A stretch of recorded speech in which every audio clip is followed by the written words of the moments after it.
Hello everyone, good morning. সবাই কেমন আছো? আশা করছি সবাই খুব খুব ভালো আছো। তোমাদের সাথে আমিও খুবই ভালো আছি। তো আবারও একটা নতুন ভ্লগ নিয়ে চলে এসেছি তোমাদের সাথে। আশা করছি তোমাদের খুব ভালো লাগবে।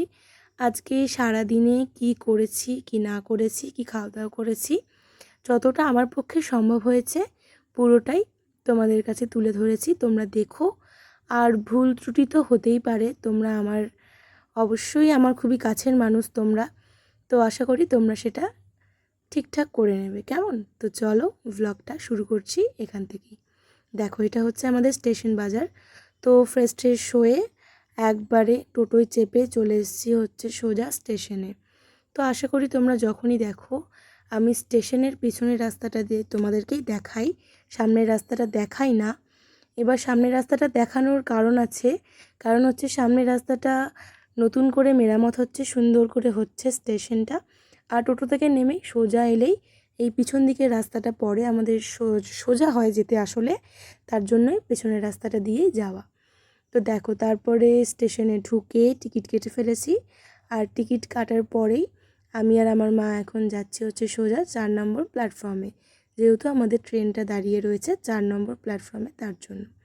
তো দেখো, আমি আর মা টুকটুক করে যাচ্ছি এখন হেঁটে হেঁটে। আর আমাদের মামার বাড়ি যাওয়া মানে একদিনের জন্যই যাওয়া। কেন না, কারণ আমার মা ডিউটিতে ছুটি পায় না, খালি রবিবারটা ছুটি থাকে। তার জন্য রবিবার সকাল সকাল বেরিয়ে আবার সোমবার সকাল সকাল এসে মাকে ডিউটি ধরতে হয়। দেখো, এখানে ট্রেনে উঠে পড়েছি। আর উঠে কেন আমরা আবার ব্যাক করে গেলাম সেটা তোমরা বুঝতে পারলে অবশ্যই কমেন্ট করবে, ঠিক আছে? আর না করতে পারলে আমাকে জিজ্ঞাসা করবে, আমি বলে দেবো। তো দেখো, এটা হচ্ছে আমাদের অজয় নদী। তো অজয় নদী ক্রস করে গেলাম। তো এবার আমরা সোজা চলে যাব হচ্ছে মামার বাড়ির উদ্দেশ্যে। তার আগে তোমাদের একটা সুন্দর দৃশ্য দেখাচ্ছি। দেখো কত সুন্দর লাগছে না? মানে আমার তো খুবই ভালো লাগে, সত্যি কথা। এই সবুজ প্রকৃতি, তারপরে আর এত সুন্দর ওয়েদার ছিল, কি বলবো, জাস্ট মানে আমার মুখে কোনো ভাষা নেই। আমার খুব খুব ভালো লাগে এই মেঘলা ওয়েদার বলো, এই গ্রামের দৃশ্য বলো। যেহেতু আমাদের জার্নিটা বেশিক্ষণের ছিল না, মাত্র 35 মিনিট, ওর জন্য দেখো তোমাদের বলতে বলতে কিন্তু আমরা স্টেশনে ঢুকেই পড়েছি প্রায়। তো আমরা যেহেতু নামবো হচ্ছে দাসকল গ্রামে, তো আমাদের মানে কাটোয়া থেকে পুরো 35 থেকে 40 মিনিট লাগে আমার মামার বাড়ি স্টপেজে আসতে। তো দেখো, নেমে পড়লাম ট্রেন থেকে। তো আমরা যেই ট্রেনে এসেছি তোমাদেরকে একটু দেখিয়ে দিই, দেখে নাও সবাই। এরপর আমরা সোজা চলে যাব হচ্ছে টোটো স্ট্যান্ডে। তো হাঁটতে হাঁটতে আমরা এখন যাচ্ছি, আমি আর আমার মা। আমার মা পিছনে আসছিলো আস্তে আস্তে, আর আমি ভিডিও করতে করতে তাড়াতাড়ি যাচ্ছিলাম। তো দেখো, এখানে কত সুন্দর লাগছে না? গাছপালা আর গ্রাম মানেই খুব সুন্দর গো। যেতে না যেতেই দেখো দিদা ঘুগনি আর মুড়ি ধরিয়ে দিয়েছে, দেখেছো? দিদাদের ভালোবাসা। তো দেখো, মুড়ি আর ঘুগনিটা খেয়ে নিই চলো। সবার প্রথমে তোমাদেরকে একটু দিয়ে দিই, তোমরাও একটু বলো কেমন খেতে। তো চলো, তারপর আমি খেয়ে নিলাম। আর দেখো, আস্তে না আস্তে আমার এই জিনিসটা চোখে পড়েছে। এটা বাড়িতেই লাগানো, জানো তো?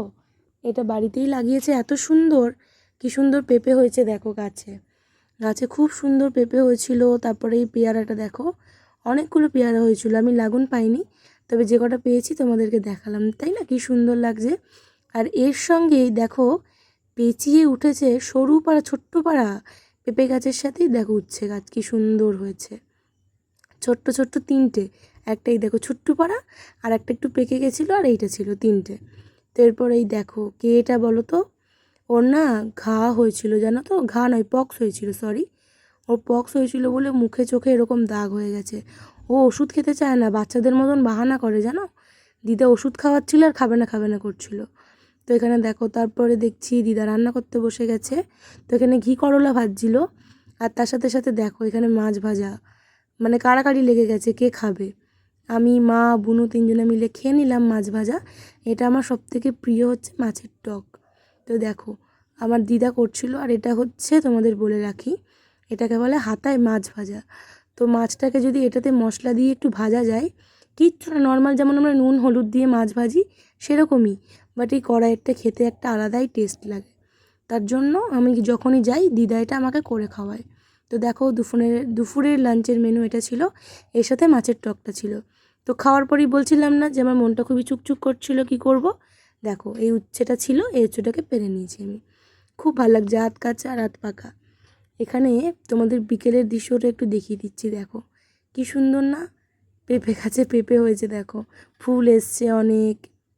আর বিকেলবেলায় খুব ভালো লাগছিল, যেহেতু একটু একটু মেঘলাও করছিল, একটু একটু রোদ উঠছিল, তার জন্য বেশ ভালো লাগছিল। আর এখানে আমার বুনুকে দেখো কি বলছে, একটু হাসো সুন্দর করে, তারপরে ওর নাম, তোমার নাম বলে দাও। আমার নাম মাফিজা। নাম বলবে, তারপর বলো সবাই কমেন্ট সাবস্ক্রাইব লাইক করো, কত সুন্দর করে। তার জন্য সবাইকে কি করতে হবে, ভিডিওটাতে হাততালি টাটা করে দাও, টাটা বলে দিয়েছে, দেখেছো। তারপরে দেখো রং পেন্সিল দেখাচ্ছে, ওকে কালার পেন্সিল দিয়েছে, সেটাই ও দেখিয়ে নিল। তো এরপরে বিকেলটা এভাবেই শেষ হয়ে গেল। আর তারপরে চলে এলো হচ্ছে সন্ধেবেলায়। তো সন্ধেবেলায় আমরা কি খেয়েছি, সন্ধেবেলায় খেয়েছি হচ্ছে চপ আর মুড়ি। তো এই দেখো সন্ধেবেলায় খেয়ে নিলাম। আর দেখো বুনু খাবে বলে বায়না করছিল, আর এখানে মামা ভিডিও কল করেছিল, তার জন্য কথা বলছিল এখানে বুনু।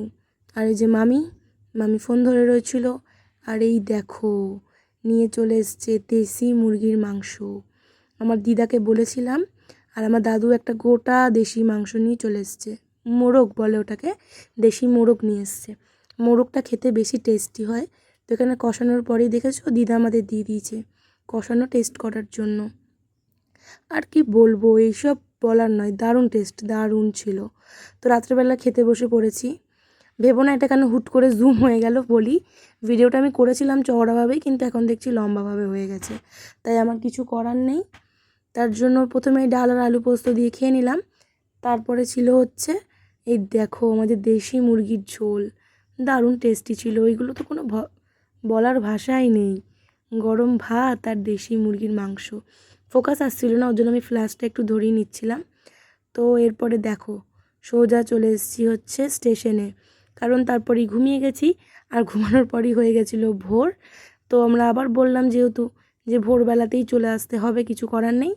তার জন্য দেখো দাসকলগ্রাম স্টেশন, এটা এখানে দাঁড়িয়েছি। তারপর ট্রেনে উঠে গেলাম, এবার যাচ্ছি বাড়ির উদ্দেশ্যে। আশা করি পুরো ভ্লগটা তোমরা দেখলে তোমাদের কেমন লাগলো, ভালো লাগলো না খারাপ লাগলো অবশ্যই আমাকে জানাবে কমেন্ট করে। আমি যতটা পেরেছি তোমাদেরকে দেখানোর চেষ্টা করেছি, আশা করি তোমাদের ভালো লাগবে। আর এটা দেখো যাওয়ার সময় দেখিয়েছিলাম না অজয় নদী, আর এটার নাম হচ্ছে কাকুরহাটি হল্ট, কাকুরহাটি ব্রিজ বলে এটাতে। এটাতে আমরা অনেক এসেছি জানো, সাইকেল চালিয়ে, খুব ভালো লাগে জায়গাটা, খুব সুন্দর একটা জায়গা। আমাদের বাড়ি থেকে খুব কাছে এটা, সাইকেল নিয়ে এলে, কারণ এর পরের স্টপেজই হচ্ছে কাটোয়া। তো চলো চলে এসেছি আমার প্রাণের শহর কাটোয়াতে। আশা করছি তোমাদের ভিডিওটা ভালো লাগবে। যদি ভালো লেগে থাকে অবশ্যই ভিডিওটাতে একটা লাইক করে দিও, কমেন্ট করে চ্যানেলটাকে সাবস্ক্রাইব করে যেও।